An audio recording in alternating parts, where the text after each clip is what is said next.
Hi, Hey. Sarah. Hi, Leslie. Yay, we reconnected. Yes. Okay, so now my camera's weird. Mm. What's weird about it? Well, my tripod broke, so I've got Oh myself rigged over here, and I guess maybe I'll just hold it. no. Maybe I'll just hold it. Let's just Or do you can that. hold it against something, or I don't want Yeah, your hand to get tired. I know, right? How are you? I'm good. How are you? I am good. I'm happy to be here with you. Me too. I'm so excited. There we go. I just hope it doesn't fall. Um, There you go. Perfect. Yeah, I'm super excited too. Monday snuck up on me too. How about you? Did you have a good weekend? Oh my God, it was a great weekend. I was in with the in-laws, but gosh, this month just flew by, and here we are at the end of summer, basically. Tomorrow's September. Oh, it's crazy. It's Yeah, crazy. it's But nuts. yeah, I'm just so excited we get to finally talk in person. Too. And it's funny.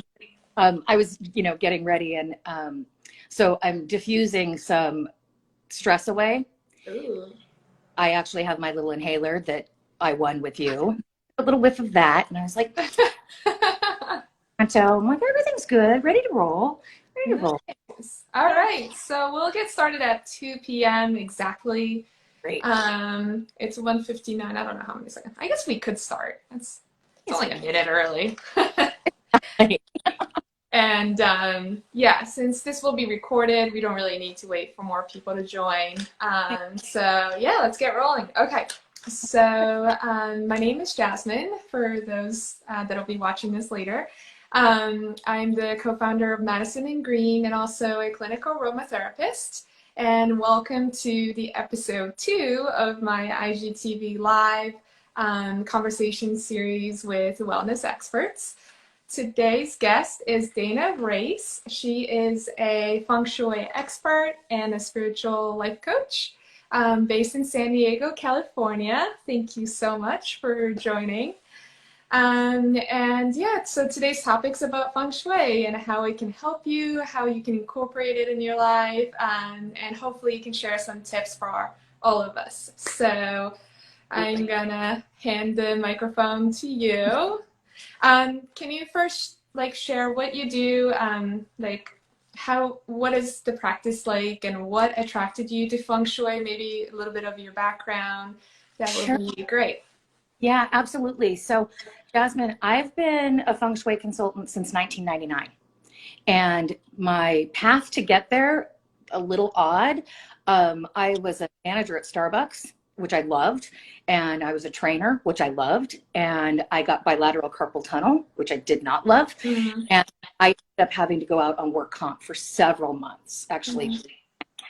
And during that time, I was just like sitting around at home, and this was 1999, so it wasn't like I was online, right? Mm-hmm. And I have a friend who, she had been at a lunch and learn at her office, and a gal came in and did a feng shui presentation for her. And Elise, my friend, called me on her way home from work that day, and she was like, I got something for you. I got something for you. Like, it explained. And I was like, what? So I started looking into it, and it explained me, because I've always been really sensitive to spaces. I'm sensitive to people and just energy in general. And it really, like, when I started delving into it, I was like, oh my God, this is the thing. Like, I would walk into spots in like a consignment shop, and there'd be furniture that I'd be like, oh, I'd be repelled by. And I didn't know why. And so it led me to discover feng shui. It led me to go through a whole training program and to really get a grip of what it is. And really, it's a design system that's based on the energy of your home. So the chi is what we call it. So chi, depending on who's pronouncing it, Mm-hmm. but it's all energy. So that's how I got started in it. And I have off and on for the last 21 years been doing consultations. I do virtual consultations, and I do in person as well. And it just melds with everything else that I do. As a spiritual life coach, a lot of times we address, well, actually all the time, to be honest, we will address the home at some point. Mm-hmm. Because Mm-hmm. your home is truly a reflection of you, and you are a reflection of the home. So Yeah. that's how I got Ooh, I like started. that. do, and Feng Shui is for everybody, and it's accessible for everybody too. It's very much, I actually like to say that it's a little bit of common sense and a little bit of psychology, because there are certain that when I point it out to a client or make a suggestion to a client, they're like, oh, yeah, like, why would I have a 500-pound mirror hanging over my headboard? Like, we live in, so it's like that earthquake and you're gone, baby. So, and that's why I like to say that it's accessible to everyone, because you don't have to buy a bunch of stuff. In fact, you probably need to get rid of a bunch of stuff. Yeah, right. The decluttering is probably going to be an important aspect. It really is. So that's a long-winded answer to your question. No, it's really cool. I was really excited when we met online. Can't even remember how many months ago. Maybe like that was back in March or April. Maybe it was April something, or May. God, but but I am half Japanese. I don't know if I already told you. And I spent first half of my childhood in Japan, and Feng Shui, of course, is a part of many people's lifestyle over there. And even my mother, I remember she was placing furniture in certain direction. She would say, you know, you can sleep in this direction, and would, you know, place the bed certain way. Even in this house in New Jersey, after we moved, she was incorporating Feng Shui elements into the home. And of course, back then I was like, ugh, whatever, that's silly, I don't know, but you know, whatever makes you happy. But of course, I was like 11 years old, so I had no idea. But I get it. I really totally get it, because your home, I mean, you spend so much time there, and the energy that you create within the home, like you're saying, it reflects you, and the home reflects the home reflects you, and you reflect the home. Like, I really feel that. Yes. And even like, okay, so this book was amazing. I'm gonna introduce this. Thank you so much for recommending this book. It's a great introduction to Feng Shui. And I highly recommend it to anyone who is interested in learning about Feng Shui. It was really easy to read. So if anyone's taking a screenshot of this so you can purchase later. But it was really fun learning about basically the history of it too. Because so it started, what, 4,000 years ago? You know, it only was kind of rediscovered recently. But back in the old days, it wasn't about just the inside of your home. Of course, these days you don't really have a control of where your house is or what it's built on. But back in the old days, you could kind of figure out where to place your home, right? Where you literally build a house. So it's really interesting that it incorporated these natural elements surrounding the home, and how it gives you this positive energy and vibes. And so it's about energy and balance too, right? Yeah. And, you know, I'd like to kind of piggyback on what you just said there, because this is why, like, in the West, our houses are already built. You know, it's like Feng Shui came to us thousands of years after it was already being used in Japan and China and all through. But we still do have control over these things to a degree, at least the way that we respond to them. So if you're looking for a new apartment or a new house, and you drive in through a dilapidated neighborhood that feels a little unsafe, or a little just unsavory, or you drive past a cemetery and past the dump to get home, that's going to affect you. So you may not even be realizing it, but when you are looking for a new space, a new office space, new home, pay attention to what's outside. It may be a beautiful apartment, but if you feel yucky going down the elevator, if you like crossing the street, you know, I don't know if you live in a more suburban area or more city area, but it really, you can tell, because, you know, just even when you're driving around, like, it's always fun to go to open houses, right? Right, and right. Neighborhood, and you're like, God, I love the way it feels being here. And that is Feng Shui. I mean, it really is not just physical where you're placing things. The importance of placement is to prohibit the chi, or the energy, from getting blocked, help you move freely in life.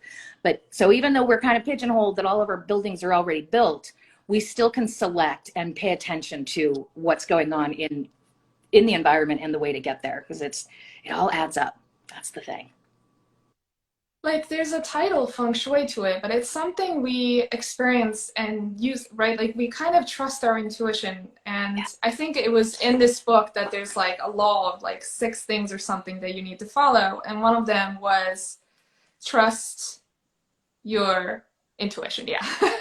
And it's, people can pick up positive vibes and negative vibes all the time. And you may not be able to explain it because it's almost kind of an emotional part of your brain that's talking to you, but we are using this intuition all the time. So feng shui is really kind of just a systemized approach of what we already do, all practice as human beings, I guess, or even animals, right? For Yeah. kind of self-protection. And it's not some kind of, a thing that was born in China and then, it's just some kind of, some people I think even confuse as a religion or Yeah. something. And it's really a practice. It's kind of trusting your intuition. I love that part of it because you're really trying to connect with nature and with yourself and with your surrounding. And I love that principle of feng shui.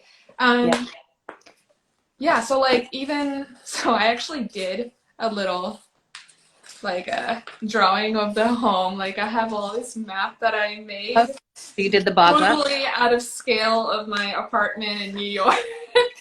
Like my bathroom is like as big as the living room, even though that's definitely not correct. And I use this thing called the bagua. Am I pronouncing it correctly? Yeah. So Yep. this is like to locate your power spots around the home. Is that right? Yeah, it's beyond just the power spots. I mean, Okay. the great thing about feng shui is that it addresses the whole life, Hmm. because so that's really where the balance part comes in. Because a lot of times what will happen is somebody will find a feng shui book, they'll locate the bagua, and they'll be like, you know what? It is time for me to get rich. So they'll go into their home and they'll just activate the wealth corner. Mm. They'll activate the wealth corner in every part of the house, or just in, because there's a wealth corner in every room. And then the overall, because you can place the bagua on each room as well, which you should. But I've had clients who were like, I did it. Like I put a money tree here and I hung a chime there and I did all the things and I got the great job and I'm so happy and I'm making so much money, but I'm miserable because I'm at work all the time. And, so it is definitely about balance. You always Yeah. want to, if you have the wealth gua, you want to go across that down to travel and helpful people. So you want to activate that area too, because great to be wealthy, but if you're not surrounded by anybody who you want to be with and you're not getting the chance to travel and experience life, it's not so great. So putting the bagua on your space and doing that with balance with everything. Mm. And it's just like life. We shouldn't Yeah. just our health or just focus on our relationships. Have the whole full life.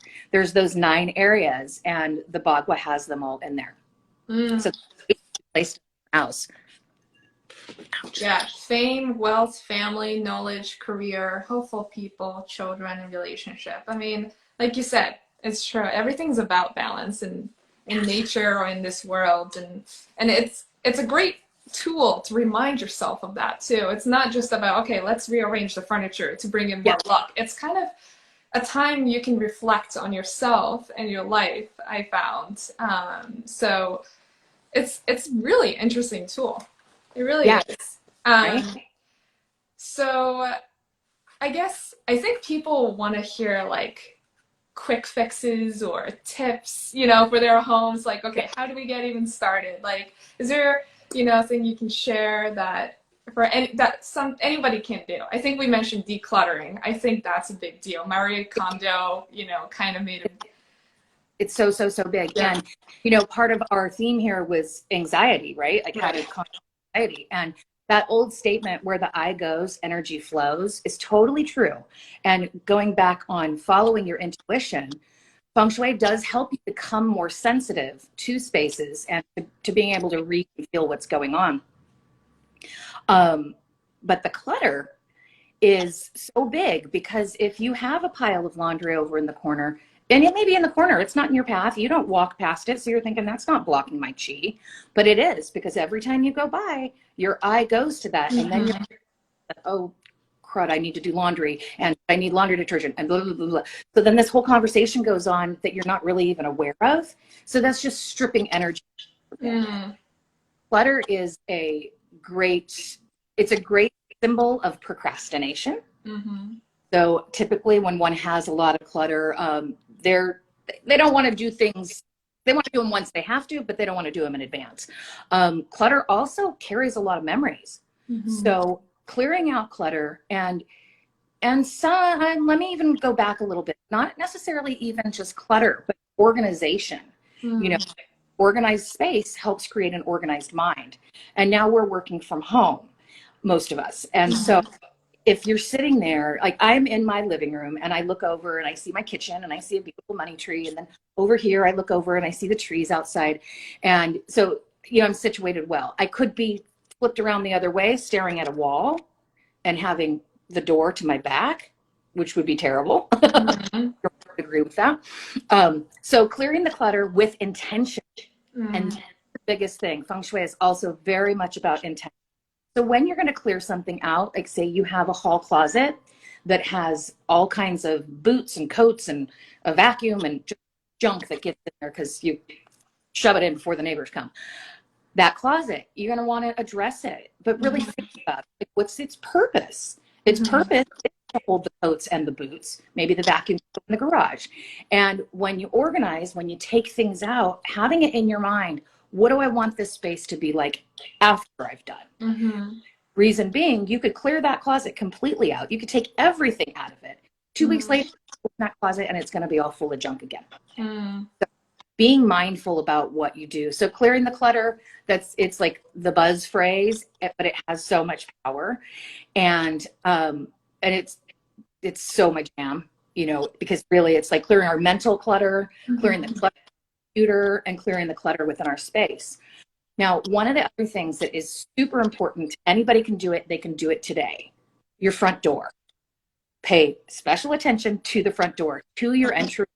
Make sure that your door opens and closes freely, that you don't have to put the knob or the lever, that your key goes in and freely. If you need to get some graphite and put it in, do it. Because if you're struggling to get in your house, before you've even walked in your house, you've already ruined your energy. That makes so much sense. It's such a big deal. And also clear from there because, it's a place where we leave our shoes and, drop your bag when you come in. And so make sure that entryway is always clear. Make sure that it's welcoming too. Having a great doormat speaks volumes because you get home. It's also about what they're going to bring into your home, but your home again is the reflection of you, and it's your sacred space. So it's part of the reason why doormats say welcome. Your home is welcoming you home. Like that's so great. So that is one thing that I say for everybody. And I also like to place intention on the door. And I do suggest this for every single one of my clients, to get a bell and put it on a red string, 9-inch red string, have it on the inside of your doorknob and bless it with intention that all who enter your space bring love and good tidings and good thoughts.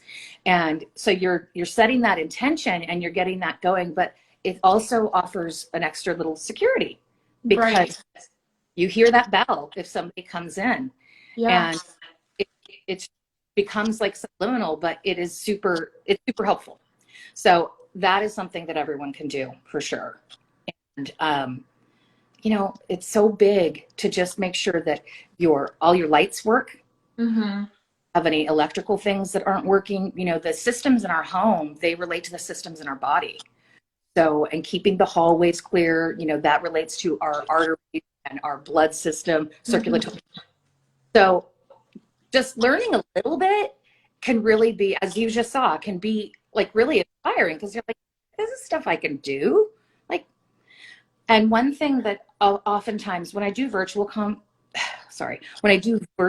consultations, people will say, well, I don't really have a lot of clutter. I don't have a lot of stuff. I'm like, great. Hey, do me a favor. Take pictures of every part of your room. And this is so telling for people. Like, I don't even need to tell them anything because once they look at it, like, whoa. And it's what I do even when I move into a new space and I set my furniture up. I stand back and I take a picture of it and then I look at the picture.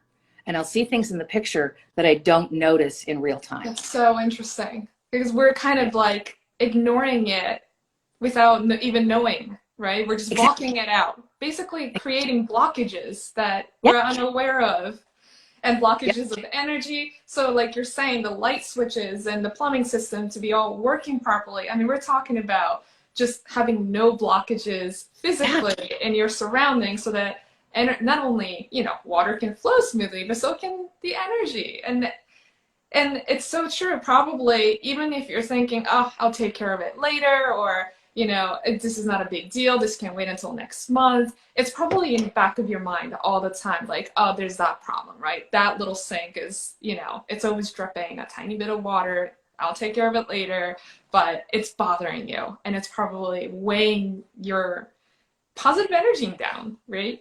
It It's is. just and what's so crazy that you just mentioned about the bell on the door, I do it for security purposes. It's something, that I do. I learned from my grandmother, in Japan, and she actually had this really loud bell. I think was also with red string. I'm trying to remember, but it was there all my life, and I always thought, oh, it must be just for security. It makes sense, but maybe she was incorporating feng shui too. For It's sure. kind of fun to look back and think, oh, maybe that was done because of this. Yeah. Because it was a big deal within our family, at least, to incorporate the elements. So, yeah, no, energy, blockages, balance, like, And the water, like you saying, the water dripping, like that is such a big deal. Like the leaky faucet thing. Leaky I was going faucets to ask about that. Yeah, because water is a big deal, right? is water. Please tell us. It symbolizes money. And Mm-hmm. think about it, if you've got a dripping faucet, it is always in the back of your mind. So there's something just tapping at you. You're wasting water that when we're going to look at the logical side, which you're probably paying for water. So you're Mm-hmm. wasting money there too. And any little thing like that, like the dripping water is negative, but also having a clogged drain, the Mm-hmm. same thing, because then the chi can't move through. Mm-hmm. So you just want to make sure that all your systems are working properly. Like I said in the beginning, it's kind of a common sense mixed with the psychology of the home, because Mm-hmm. you feel better. Like Mm-hmm. if you've bought a new house or moved into a new apartment, like you go in and you're so excited, and you're excited for the freshness and to get started and to create something of your own. And then as time goes by, you'll let those little things just keep adding up, Mm-hmm. and the house is like a bummer.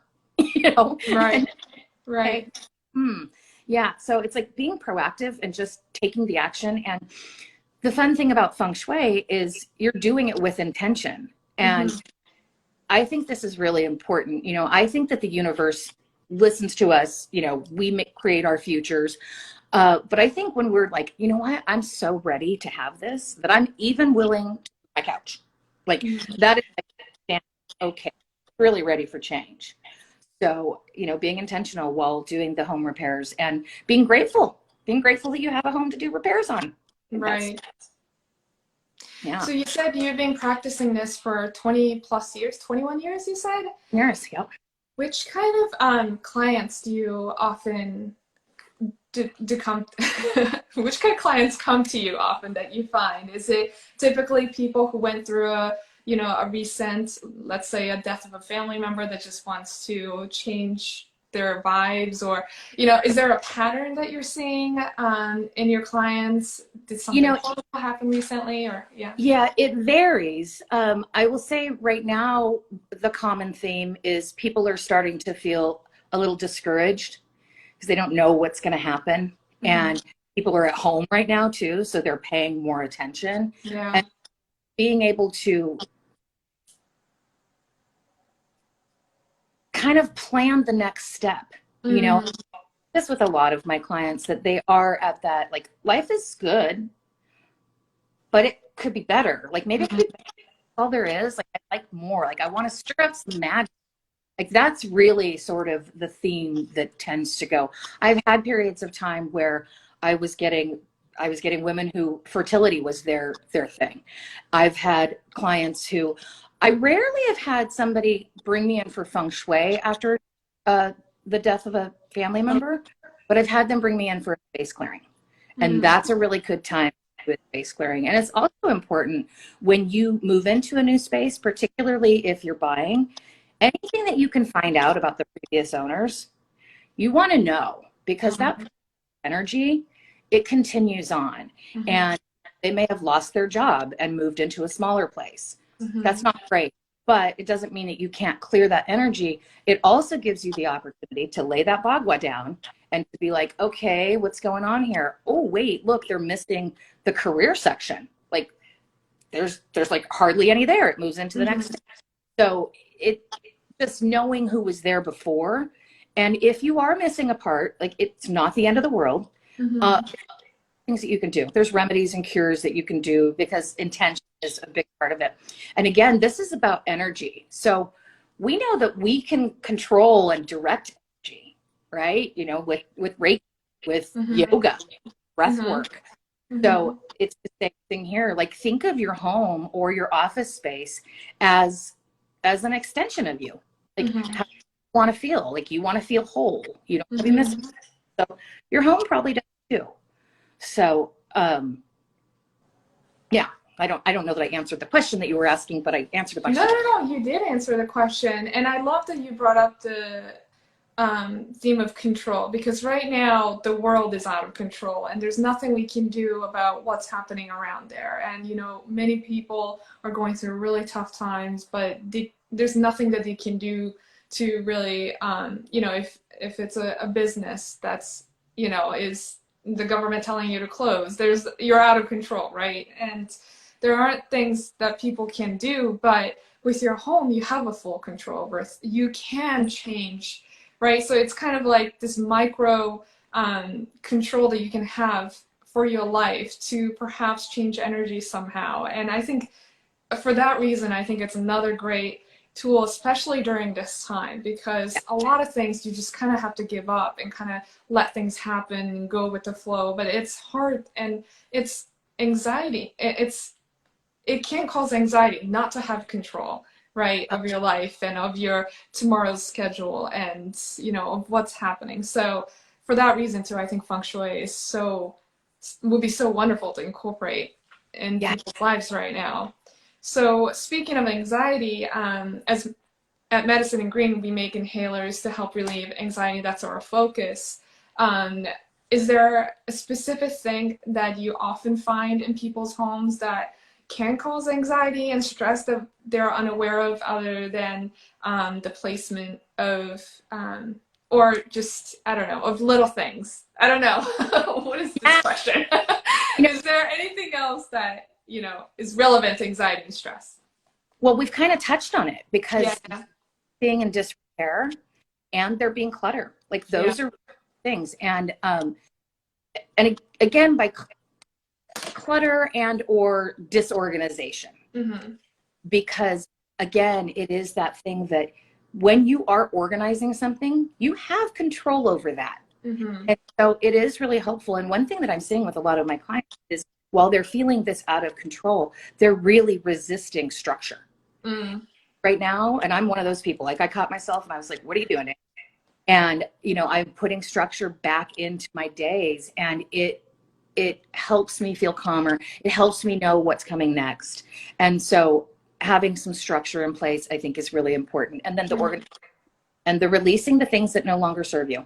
You know, we just see now, like we haven't shopped in months. Well, Amazon, you know, that used to, you know, a pastime, like shopping and dining out. And it's like, okay, people are cooking more. We're in our homes. It's like, and a lot of people are really falling in love with their homes. And a lot of people are really like, this doesn't really serve me anymore. Maybe I want to. So I think that organization, removing things that you don't need, they're critical. And it gives people a sense of stability, and that's stability and optimism, you know. So that would be the thing for anxiety, because really, again, the too much stuff, I don't care who you are, you know, because it's a sign of overwhelm. Yeah. And a lot of people, I think, have this issue because it's a materialistic world these days. You can have anything at any time for so cheap. So I'm definitely one of them. I can't wait to move back to New York and declutter and, you know, kind of start fresh. It's not just a physical space, it's your mental space, and it's so important.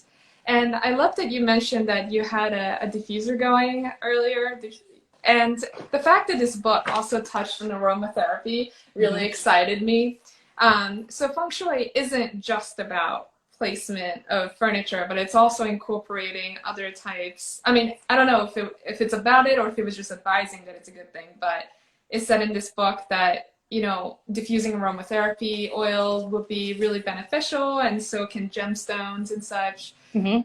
Just out of curiosity, which kind of essential oils are in your blend that you're diffusing right now? Well, I'm using the Stress Away, so it's actually a Young Living blend. So I'm not really sure exactly what's in it, but it is one of my favorites, and I added a little lavender as well. So, because I was a little nervous again, like if you saw the way my camera was propped up right now, you'd really laugh. It's not great fun, but it's working. And so I was like, okay, yeah, I just need to like bring myself down a little. But you know, one oil that I frequently use in feng shui is orange oil. And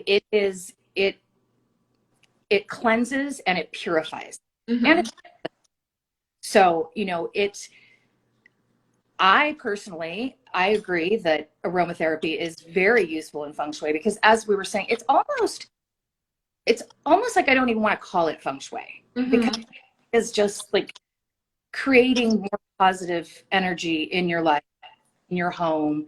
And, you know, aroma, scent is very important there. And memories, good ones or bad ones.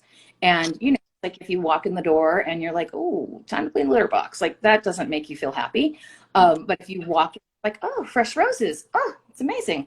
So I think incorporating oils in your life is like the inhaler and diffusing. I think it's just really, it's fun. And you feel an automatic, just a quick shift. And it's amazing, actually. There's a quote that I really enjoyed.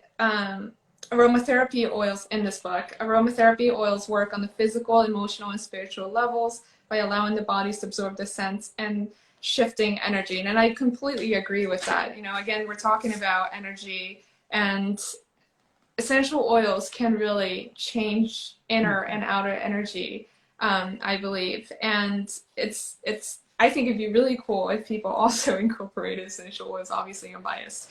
But for anyone who's interested in learning about which oils to use for the home from this book, I'm just going to say a few from this chart. They recommend bergamot, eucalyptus, geranium, jasmine, juniper, lavender, orange, like you were mentioning, which is so uplifting. I love orange essential oils. Peppermint, rosemary, sandalwood, tangerine, ylang ylang. So if anyone is practicing Feng Shui and also wants to incorporate aromatherapy, those are the oils.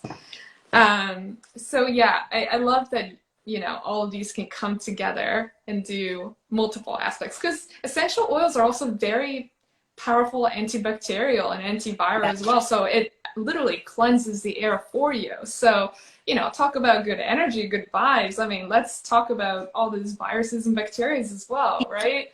Yeah. So, okay. I did have a list of questions here, but I feel like we covered it all. Do you have any other, you know, tips or any comments about Feng Shui that you hope, you know, for people to learn? Ooh. Paul just came in, so I lost you there. Do I have any other tips? Or anything else you want to share with people to, you know, about Feng Shui, and, or, you know, kind of help people understand better, or anything you want to add before we wrap it up? Well, I do have to say, I have tons of Feng Shui books, but that book by design is still my favorite. It was the first book that I got. I lent it to someone at one point and it never came back. I bought it again, you know, and I was like, okay, I guess she needs it more than I do. This is such a good time to learn about this stuff and to actually have fun doing it, and to really appreciate the fact that you can be home and you can do things. And cleaning your house is really important, and finding, like, making that into almost like a meditative practice. You know, when I wash dishes, I listen to mantra. So I sing along. I'm singing along with mantras, and I'm washing my dishes, and Roomba's doing his thing, and like it's great. So just I think intention and appreciation and gratitude really, really important right now.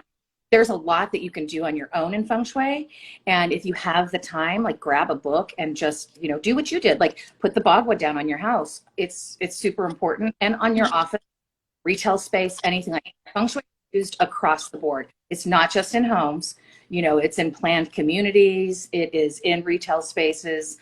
And once you get it down in your mind, like, oh, the far left corner is the wealth corner, the far right corner is the relationship corner. When I first started, like I was realizing when I was walking into stores, I was like, oh, interesting that the cash register is there. I wonder if they knew. Mm-hmm. You know, I've had people come who are taking new restaurants or starting a new restaurant in a previous space, which can be precarious because if that first went out of business, you're probably going to need to do something different.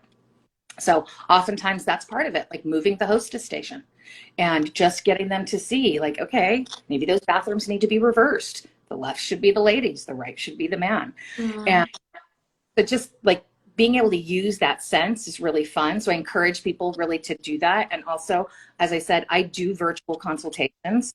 So people can reach out to me if they have any questions. And I'd like to offer a 20% discount to anybody who's watching today. I'll post that in the comments. But I would say have fun with it, you know? And as you said, I think that a lot of people, like, as they start to learn about it, they're like, I already do this. Like, Right. I didn't know why I was doing it. But, oh, so it's validating in that way too. So I'd say have fun with it. Try it, you know, get some aromatherapy in your home, get some plants in your house, and That's a big make one too. working order. Yeah, couldn't agree more. All Excellent. right. Well, thank you so much again, Dana. It was so nice speaking to you. I was so excited about this, and I feel like I learned so much more today, too. Hope everyone watching this enjoyed it, too. And I guess, bye. I don't know how to end these things. Thank you so much. Thank you for the opportunity. I loved this conversation because I love the fact that you took the time to actually read and learn about it, so we could actually have a conversation rather than, Of you know, course. it's funner for us. It's funner for other people because they get to learn more that way. So thank you so much. I appreciate you. And this was great. Yeah, I hope to reconnect again. Me too. I would love to. All right. Have a good day. Thank you You again. too. Bye. Bye.